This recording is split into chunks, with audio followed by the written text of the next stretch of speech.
हित परित हिताई मिताई जात छोड़ देला। हित परित हिताई मिताई जात छोड़ देला।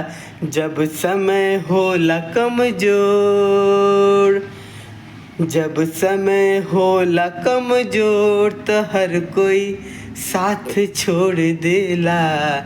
जब समय होला कमजोर त हर कोई साथ छोड़ देला। हित परित हिताई मिताई जात छोड़ देला।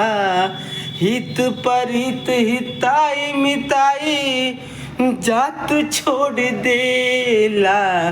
जब समय होला कमजोर, जब समय होला कमजोर त हर कोई साथ छोड़ देला। जब समय होला कमजोर त हर कोई साथ छोड़ देला।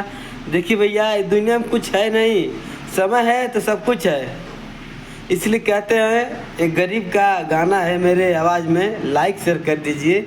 बस यही उम्मीद करते हैं आप लोगों से। Love you.